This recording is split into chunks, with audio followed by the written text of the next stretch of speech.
صلی اللہ علیہ یا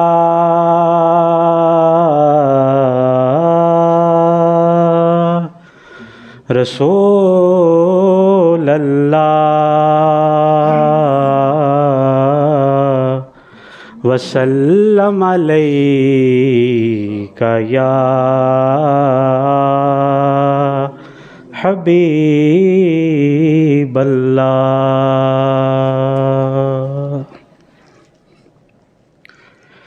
شہنشاہ حبیبا مدینے دیا، خیر منگدا ہمیں تیری سرکار چوں۔ شہنشاہ حبیبا مدینے دیا، خیر منگدا ہمیں تیری سرکار چوں۔ شہنشاہ حبیبا مدینے دیا، خیر منگدا ہمیں تیری سرکار چوں۔ صدقہ اپنے فقیراں دا دے سونیاں، صدقہ اپنے فقیراں دا دے سونیاں، خالی جاواں نہ میں تیرے دربار چوں۔ صدقہ اپنے فقیراں دا دے سونیاں، خالی جاواں نہ میں تیرے دربار چوں۔ پہنچ ساحل تے سب دے سفینے گئے، بختاں والے ہزاراں مدینے گئے۔ پہنچ ساحل تے سب دے سفینے گئے، بختاں والے ہزاراں مدینے گئے۔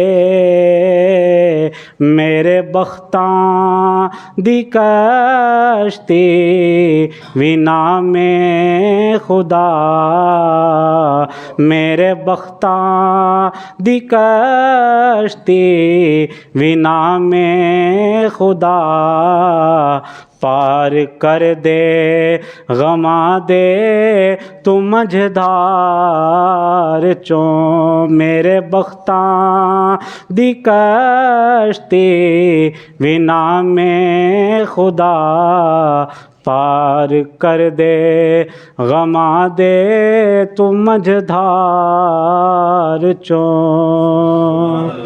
اور جتوں نظران تکیا رخ یار دا، مرض وددا گیا شوق دیدار دا۔ جد دا نظران تکیا رخ یار دا، مرض وددا گیا ایس تسی میرا جنازہ میرے ساتھیو لے کے لنگنا مدینے دے بازار چوں۔ تسی میرا جنازہ میرے ساتھیو لے کے لنگنا مدینے دے بازار چوں، کیونکہ عاشق کا جنازہ ہے ذرا دھوم سے نکلے اور میرے محبوب کی گلیوں سے ذرا گھوم کر نکلے تسی میرا جنازہ میرے ساتھیو لے کے لنگنا مدینے دے بازار چوں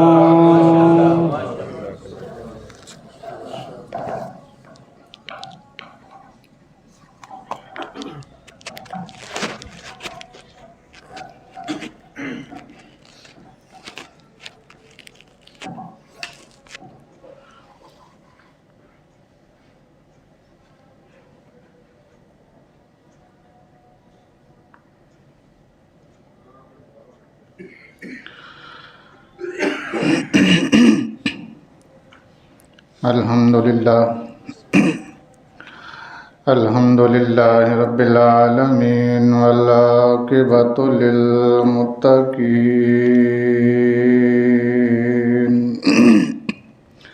والصلاة والسلام علی من کان نبیا علی من کان نبیا وآدم بین الماء والطین اما بعد فاعوذ باللہ من الشیطان الرجیم بسم اللہ الرحمن الرحیم والوزن یومئذ الحق فمن ثقلت موازینه فأولئک هم المفلحون ومن خفت موازینه فأولئک الذین خسروا أنفسهم فأولئك الذين خسروا أنفسهم بما كانوا بآياتنا يظلمون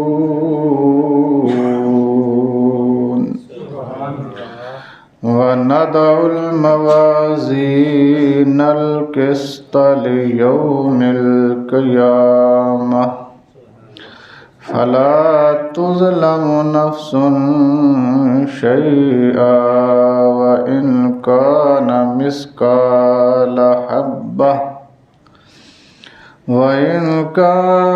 مثقال حبة من خردل أتينا بها وكفى بنا حاسبين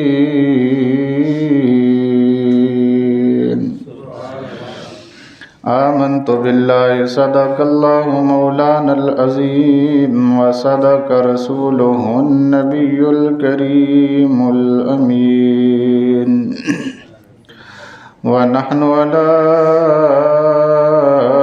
ذلك لمن الشاهدين والشاكرين والحمد لله رب العالمين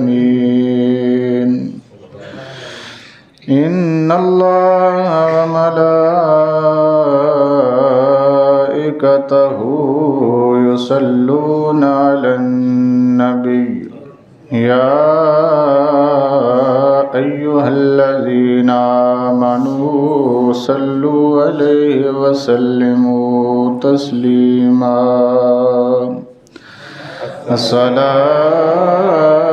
والسلام عليك يا سیدی یا رسول اللہ وعلی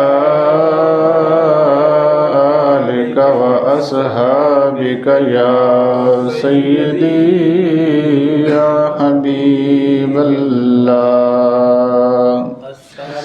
الصلاۃ والسلام علیک یا سیدی یا رحمۃ للعالمین وعلی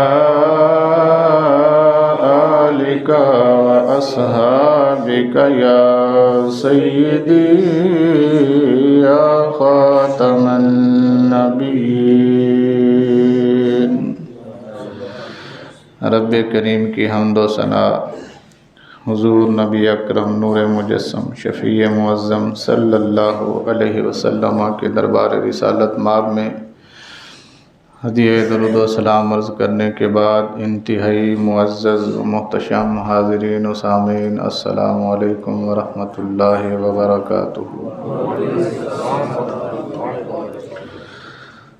رب کریم کے فضل، اس کی توفیق اور اس کی عنایت سے میں نے قرآن مقدس کی 3 آیات، 2 سورہ اعراف آیت نمبر 8 اور 9 تلاوت کی، اور 1 سورہ انبیاء کی آیت نمبر 47 یعنی 47 نمبر آیت میں نے پڑھی ہے۔ دعا فرمائیں کہ اللہ کے عالم ہم سب کو ان آیات کو سن کر سمجھ کر عمل کی توفیق عطا فرمائے۔ اللہ کریم میری زبان پر کلمہ حق جاری فرمائے۔ نیت فرما لیجئے ہم جو کچھ سنیں گے انشاءاللہ العزیز اس پر عمل بھی کریں گے، تبھی آپ کو سننے کا ثواب ہوگا، مجھے سنانے کا ثواب ہوگا، کیونکہ بندہ مومن کو کہا گیا ہے انما الاعمال بالنیات، اعمال کا دار و مدار نیت پر ہے۔ نیت صحیح تو اعمال بھی صحیح، نیت نہیں صحیح تو اعمال بھی صحیح نہیں ہے۔ اللہ پاک نے سورہ اعراف کی آیت نمبر 8 میں ارشاد فرمایا والوزن یومئذ الحق، وزن اس دن حق ہے، وزن اس دن وزن حق ہے۔ فمن ثقلت موازینہ، جس بندے کا نیکیوں والا پلڑا بھاری ہو گیا، فاولئک هم المفلحون، وہی کامیاب ٹھہرے گا۔ بات سمجھے؟ سورہ اعراف ہے، آیت نمبر 8 ہے۔ اللہ فرماتا ہے والوزن یومئذ الحق، قیامت والے دن وزن کا لگنا، میزان کا لگنا، ترازو کا لگنا حق ہے۔ فمن ثقلت موازینہ، جس بندے کی نیکیاں بھاری ہو گئیں، فاولئک هم المفلحون، وہی کامیاب ٹھہرے گا۔ ومن خفت موازینہ، اور جس بندے کی نیکیوں والا پلڑا ہلکا رہ گیا، فاولئک الذین خسروا، وہی لوگ نقصان اٹھانے والے ہوں گے۔ خسارے میں وہی ہوں گے جن کا نیکیوں والا پلڑا بھاری ہو جائے گا، نیکیوں والا نہیں یار، برائیوں والا پلڑا کیا ہو جائے گا؟ بھاری ہو جائے گا۔ وہ لوگ کیا اٹھائیں گے؟ نقصان اٹھانے والوں میں سے ہوں گے۔ اچھا جی، انفسہم، یہ لفظ جو ہے نا یہ قابل غور ہے۔ کسی کو نقصان ہوتا ہے کسی ملازم کی وجہ سے، کسی کو نقصان ہوتا ہے کسی گھر والے کی وجہ سے، کسی کو نقصان ہوتا ہے کسی دوست کی وجہ سے، کسی کو نقصان ہوتا ہے کسی ایسے شخص کی وجہ سے جس پر وہ اعتماد کر رہا ہوتا ہے. کسی کو اس کا پارٹنر کیا کرتا ہے؟ نقصان میں ڈالتا ہے. اللہ فرماتا ہے یہ وہ نقصان ہے انفسہم، اور کسی نے نہیں کیا، اس خسارے کا ذمہ دار انفسہم ہے. بات سمجھ آئی؟ نہیں آئی؟ یعنی جس کا نیکیوں والا پلڑا ہلکا رہ گیا، برائیوں والا پلڑا بھاری ہو گیا، یہ بندہ نقصان اٹھائے گا، خسارہ اٹھائے گا، لیکن اس کا نقصان کسی کی وجہ سے نہیں ہوگا. اس کا نقصان کسی اور کی وجہ سے نہیں ہوگا. یہ اپنے نقصان کو خود اٹھائے گا اور اس کا ذمہ دار بھی خود ٹھہرے گا. ہاں وہاں عذر نہیں چلے گا، یا اللہ میں تو نماز پڑھن جا رہا سی، رستے چو مل گیا، میں نے ادھر کھینچ کے لے گیا. یہ ہے اس لفظ کا ترجمہ. میں نیکی کرنا چاہتا سی لیکن اتنے حالات انج دے سی کہ میں نہیں کر سکیا. یہ عذر نہیں ہوگا. اللہ فرماتا ہے انفسہم، ذمہ دار خود ہوگا. جس کا برائیوں والا پلڑا بھاری ہو گیا، نیکیوں والا پلڑا ہلکا رہ گیا، اس کا ذمہ دار کون ہوگا جی؟ وہ خود ہوگا. بات سمجھ آئے؟ تو اس سے ایک بات سمجھ آئی کہ دنیا کا نقصان کسی کی وجہ سے ہو سکتا ہے، لیکن یہ جو نقصان ہو رہا ہے کہ میرے نیکیوں کا پلڑا آہستہ آہستہ اوپر کو آ رہا ہے اور برائیوں کا پلڑا آہستہ آہستہ نیچے کو جا رہا ہے، یہ کنفرم بات ہے کہ یہ صرف میری وجہ سے ہو رہا ہے. کیونکہ میں نہیں کہہ رہا، کون کہہ رہا ہے؟ میرا رب کہہ رہا ہے کہ یہ جو خسارہ تجھے ہوا ہے یہ صرف تیری وجہ سے ہوا ہے. کس کی وجہ سے ہوا ہے؟ لہٰذا کسی اور کو بلیم نہیں کیا جا سکتا، اور کوئی عذر قابل قبول نہیں ہوگا، کیونکہ اللہ پہلے فرما رہا ہے اس کا ذمہ دار تو خود ہوگا. بما کانوا بآیاتنا یظلمون. اللہ اکبر. وہ جانتے ہیں کہ انہوں نے ہماری آیتوں کے ساتھ جو ظلم کیا ہے. ایسا نہیں ہے کہ ان کو پتہ نہیں ہے، پتہ ہے ان کو. پتہ ہونے کے باوجود انہوں نے ہماری آیتوں کے ساتھ ظلم کیا ہے. قبلہ کیا کیا ہے؟ کس کو نہیں پتہ چوری حرام ہے؟ قرآن میں آ گیا ہے چوری کیا ہے، ہو رہی ہے کہ نہیں ہو رہی؟ کس بندے کو نہیں پتا کہ سود حرام ہے؟ قرآن پاک نے منع کیا ہے. کھایا جا رہا ہے کہ نہیں کھایا جا رہا؟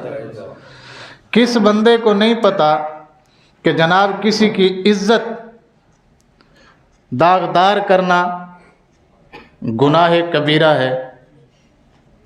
آپ اندازہ لگا لیجئے گا، باہر جا کے اخباروں میں آپ کو پتہ چل جائے گا برائی کی ریشو اس وقت کیا ہے. کون نہیں جانتا کہ اللہ نے جھوٹے پر لعنت فرمائی ہے؟ دھڑلے سے بولا جا رہا ہے کہ نہیں بولا جا رہا؟ بلکہ جو جتنا زیادہ بول سکتا ہے وہ اتنے بڑے منصب پر ہوتا ہے. جو جتنا زیادہ بول سکتا ہے اور جتنے کانفیڈنس کے ساتھ بول سکتا ہے اس کا مرتبہ اتنا بڑا ہے. تو یہ سارا کچھ ہو رہا ہے، قرآن میں موجود ہے. ہر ایک کی مذمت، ہر ایک کی سزا، باوجود اس کے بندہ ماننے کو تیاری نہیں ہے. تو اللہ فرماتا ہے اس دن یہ ذمہ دار خود ہوگا. بے آیاتنا یظلمون. اس نے ہماری آیتوں کے ساتھ ظلم کیا ہے، کسی اور کے ساتھ نہیں. کس کے ساتھ؟ ہماری آیات کے ساتھ اس نے کیا کیا ہے؟ ظلم کیا ہے، اور کھلم کھلا کیا ہے. یہ کیا سمجھتا ہے کہ ہم اس کو دوبارہ ملیں گے نہیں، یہ بھاگ جائے گا ہماری سلطنت سے؟ ایحسب الانسان ان یترک سدی. کیا انسان یہ سمجھتا ہے کہ وہ شتر بے مہار ہے جدھر مرضی چلا جائے گا؟ جہاں مرضی بھاگ جائے، واپس پلٹ کے تو میرے پاس ہی آنا ہے. جہاں مرضی چلا جائے پلٹنا تو میرے پاس ہی ہے. حساب کتاب ہوگا، وزن حق ہے. وزن ہے، یہ میں قرآن پڑھ رہا ہوں. بات سمجھ آ رہی ہے آپ کو؟ اچھا جی، اگلی آیت کا ترجمہ بھی کر دوں، پھر اس کے اوپر انشاءاللہ العزیز جو کچھ میں نے آپ کو سنانا ہے وہ سناتا ہوں۔ وَنَضَعُ الْمَوَازِينَ الْقِسْطَ لِيَوْمِ الْقِيَامَةِ، یہ آیت کہاں سے پڑھی ہے میں نے؟ وہ تو ظاہر بات ہے آیت قرآن کی ہوگی، کامن سینس ہے۔ میں نے نام بتایا تھا پہلے کہ 2 آیتیں میں نے سورہ اعراف کی پڑھی ہیں، آیت نمبر 8 اور آیت نمبر 8 یہ ہے کہ میزان حق ہے اس دن، جس بندے کی نیکیاں بھاری ہوں گی وہ کامیاب ہو گیا، ایک آیت ہوگی۔ دوسری آیت یہ ہے کہ جس بندے کی برائیاں بھاری ہوں گی وہ خسارے میں رہے گا، اور اس خسارے کا ذمہ دار وہ خود ہوگا، اور وجہ کیا ہے کہ اس نے ہماری آیات کے ساتھ ظلم کیا۔ یہ ہیں سورہ اعراف کی 2 آیتیں۔ اگلی آیت میں نے بتایا تھا سورہ انبیاء کی ہے اور آیت نمبر 47 ہے، 17واں پارہ۔ وَنَضَعُ الْمَوَازِينَ الْقِسْطَ لِيَوْمِ الْقِيَامَةِ، نَضَعُ ہم لگائیں گے موازین میزان القسط انصاف کے ساتھ، ہم میزان لگائیں گے، کیسے لگائیں گے جی؟ انصاف کے ساتھ لگائیں گے۔ فلا تظلم نفس شیئا، کسی کے ساتھ کوئی ظلم نہیں کریں گے، یہ کھلا اعلان ہے۔ انصاف ہم لگائیں گے، ترازو ہم لگائیں گے، لیکن انصاف والا، کیسا؟ انصاف والا، پاکستانی عدالتوں والا نہیں۔ ترازو ہوگا لیکن کیسا ہوگا؟ انصاف والا ہوگا۔ فلا تظلم نفس شیئا، کسی کے ساتھ کوئی ظلم نہیں کریں گے ہم۔ وَإِنْ كَانَ مِثْقَالَ حَبَّةٍ مِّنْ خَرْدَلٍ، اگر کسی کی نیکی رائی کے دانے کے برابر بھی کہیں ہوئی تو ہم اسے لے کے آئیں گے۔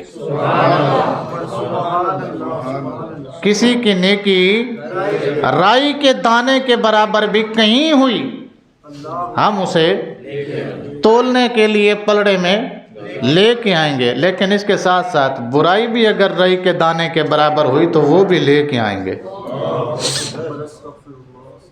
بات سمجھ آ رہی ہے آپ کو؟ تو ہم لے کے آئیں گے جی۔ وَكَفَى بِنَا حَاسِبِينَ، اور ہم حساب کے لیے کافی ہیں، ہم حساب کے لیے کافی ہیں، ہم حساب کے لیے۔ ایک گل مینوں حساب تو یاد آئی ہے، سناواں تانوں گل بڑی مزے والی ہے۔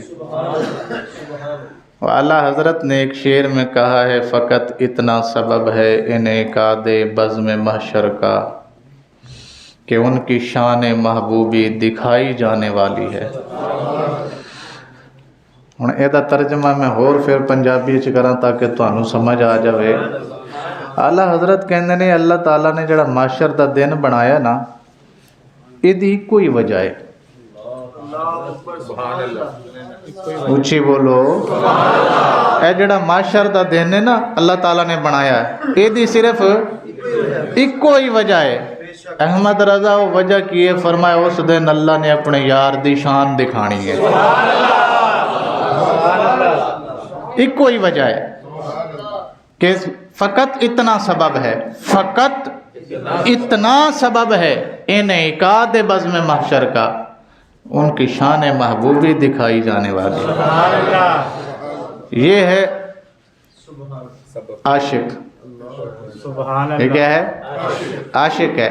اب کیوں کہا ہے انہوں نے؟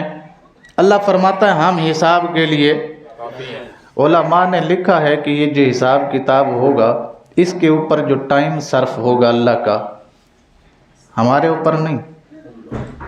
کتنے کا دن ہے؟ 50,000 سال کا۔ کان مقدارہ 50,000 سنہ، 50,000 سال کا ایک دن ہوگا۔ علماء فرماتے ہیں حساب کتاب پہ صرف اتنا ٹائم لگے گا جتنا عصر اور مغرب کے درمیان کا وقت ہوتا ہے۔ کتنا لگنا ہے جی؟ جتنا عصر اور مغرب کے درمیان ٹائم ہوتا ہے، اللہ کو حساب کتاب کے لیے اتنا وقت لگے گا۔ کیا صرف ایک امت کے لیے اتنا لگے گا؟ فرمایا نہیں، آدم سے لے کر آخری بندے تک سب کا حساب اتنے وقت میں ہو جائے گا۔ تو سوال ہویا جناب جدوں حساب انے وقت چ ہو جانا ہے، حساب جدوں انے ہی وقت چ ختم ہو جانا ہے، پھر 50,000 سال دا دن کیوں؟ فرمایا اس تو بعد اللہ نے اپنے یار دی محفل میلاد کرانی ہے۔ اللہ اکبر۔ 1,24,000 پیغمبر اتھے نبی دی شان دسن گے، انہاں تو بعد اللہ خود دسے گا، تے خود دسن تو بعد اپنے محبوب نو مقام محمود تے بٹھا دے گا۔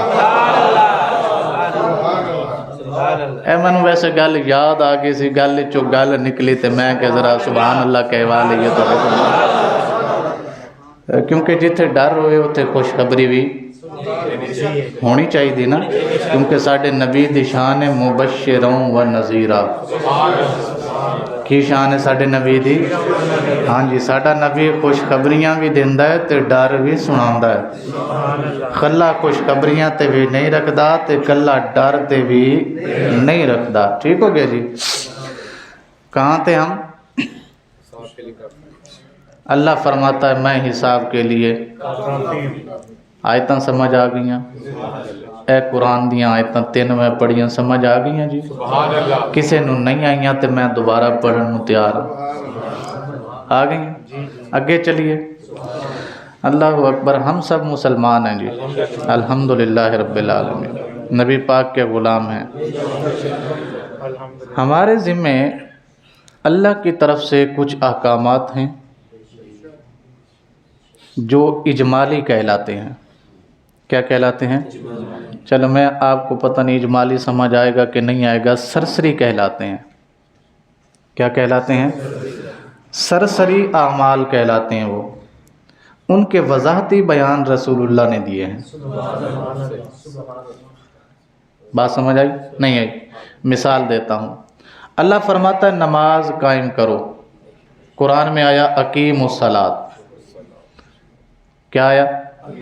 اقیم الصلاۃ۔ اللہ نے صرف اتنا ہی کہا اجمالاً، اقیم الصلاۃ، نماز کون کون سی قائم کرنی ہے، کس کس وقت میں قائم کرنی ہے، کتنی کتنی رکعتیں پڑھنی ہیں، کیسے پڑھنی ہے، کون پڑھائے گا، اکیلے پڑھیں نہ پڑھیں، یہ سارے وضاحتی بیان رسول اللہ نے دیے۔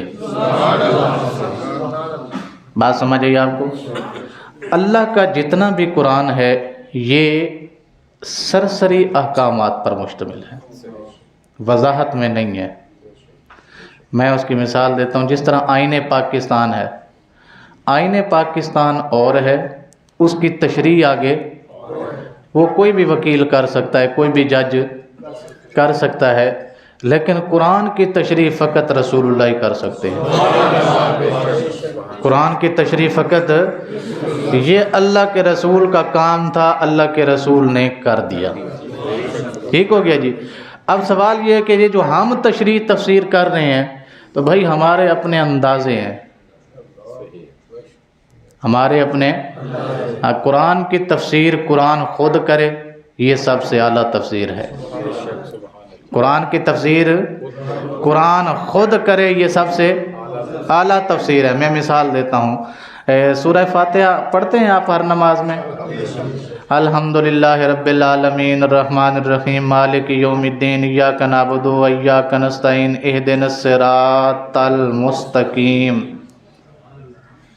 پڑھیا؟ اگے کی ہے صراط الذین انعمت علیہم، ان لوگوں کا راستہ جن پر تو نے انعام کیا۔ یہ ایک آیت ہے، ان لوگوں کا راستہ۔ اب سوال ہے یہاں کن کا؟ یہ بات وضاحت طلب ہے بھائی، کن کا راستہ؟ آگے سورہ نساء میں اللہ خود فرماتا ہے فَأُولَٰئِكَ الَّذِينَ أَنْعَمَ اللَّهُ عَلَيْهِم مِّنَ النَّبِيِّينَ وَالصِّدِّيقِينَ وَالشُّهَدَاءِ وَالصَّالِحِينَ، جن پر اللہ نے انعام کیا ہے وہ نبی ہیں، وہ صدیق ہیں، وہ شہداء ہیں، وہ صالحین ہیں۔ انعمت علیہم، اس آیت کی تفسیر سورہ نساء کی اس آیت میں ہو گئی۔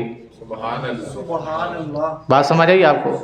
یہ جو انعمت علیہم ہم نے پڑھا تھا، ان لوگوں کا راستہ جن پر تیرا، اس کی کیا وضاحت ہے؟ کن لوگوں کا؟ تو لوگ آگے بتا دیے گئے سورہ نساء میں۔ کون کون سے ہیں؟ نبی، صدیق، شہداء، صالحین، یہ لوگ ہیں جن لوگوں کے راستے پہ ہمیں چلا۔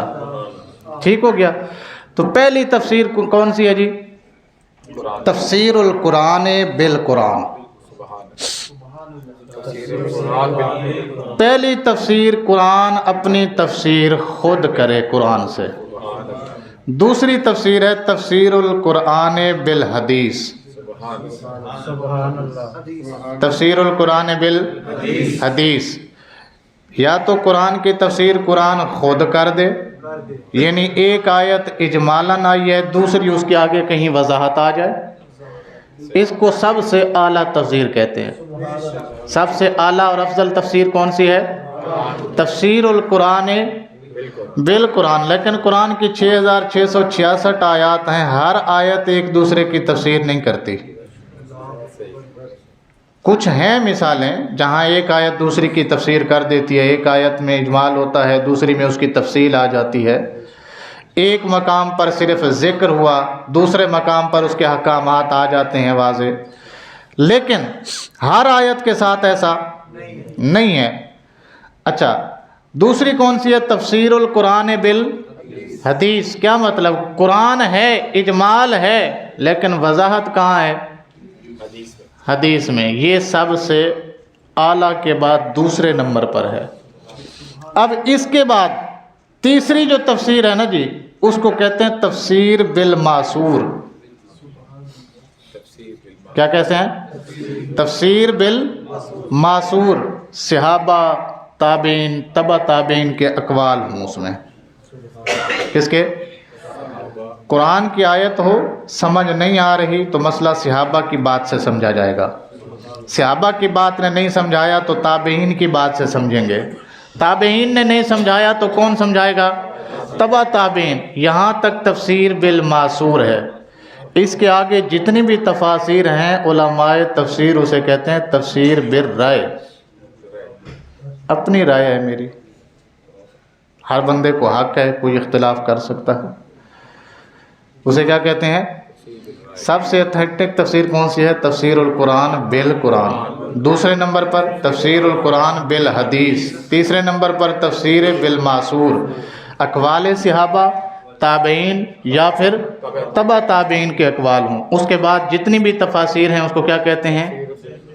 تفسیر بالرائے۔ کیا کہتے ہیں اسے؟ تفسیر بالرائے۔ آگے پھر اس کی دو قسمیں ہیں، ایک مذموم ہے، ایک مقصود ہے۔ جہاں اپنی رائے اس نے تھوپنے کی کوشش کی ہے، چھوڑ دیا ہے مفسر نے باتوں کو، اللہ کا احکام چھوڑ کے اپنے مسائل لے آیا ہے، ایسی تفسیر کو کہتے ہیں تفسیر بالمذموم، قابل مذمت ہے۔ کیا ہے؟ ہاں، جہاں اس نے قرآن سمجھانے کی ہے، اسے کہتے ہیں محمود، ایکسیپٹ کر لو، دیکھو اگر قرآن سے میچ ہو رہی ہے، حدیث سے میچ ہو رہی ہے تو عمل کر سکتے ہو۔ یہ بات کہاں سے نکلی ہے؟ اب مجھے خود بھول گیا میں نے شروع کہاں سے کی تھی جی؟ چلیں جی، تو نصاب ہمارا کیا ہے؟ قرآن۔ اونچی بولو، ہم مسلمان ہیں، ہمارا نصاب قرآن، ہمارا آئین قرآن۔ اس آئین کی تشریح حدیث رسول ہے، اس آئین کی تشریح حدیث رسول ہے۔ اب ہم اپنے آپ کو مسلمان کہتے ہوئے، ہم میں سے ہر بندہ آج جس دور سے گزر رہا ہے، کاروباری حضرات یہ پوچھ رہا ہے یار کون سا کاروبار کیا جائے جس میں منافع ہو، نقصان کا اندیشہ۔ کوئی بھی بندہ کہیں بھی انویسٹ کر رہا ہے تو اس کی کوشش یہ ہوتی ہے میں ایسی جگہ پہ لگاؤں جہاں کچھ فائدہ ہو نہ ہو، کم از کم نقصان نہ ہو۔ فائدے کے چانسز ہوں، نقصان کے، میں اپنی سرمایہ کو وہاں انویسٹ کرنا چاہتا ہوں۔ ایک بندہ سرکاری ملازم ہے، جاب کے ساتھ ساتھ وہ کوئی کاروبار کرنا چاہتا ہے تو کاروباریوں سے پوچھ رہا ہے میں نے کوئی یہو جہا کام دسو جڑا میں کراں جاب بھی ڈسٹرب نہ ہوئے تو میرا پیسہ بھی نہ ڈوبے تو کچھ نہ کچھ ہانڈی روٹی بھی نکل دی رہے۔ یہی ہو رہا ہے نا۔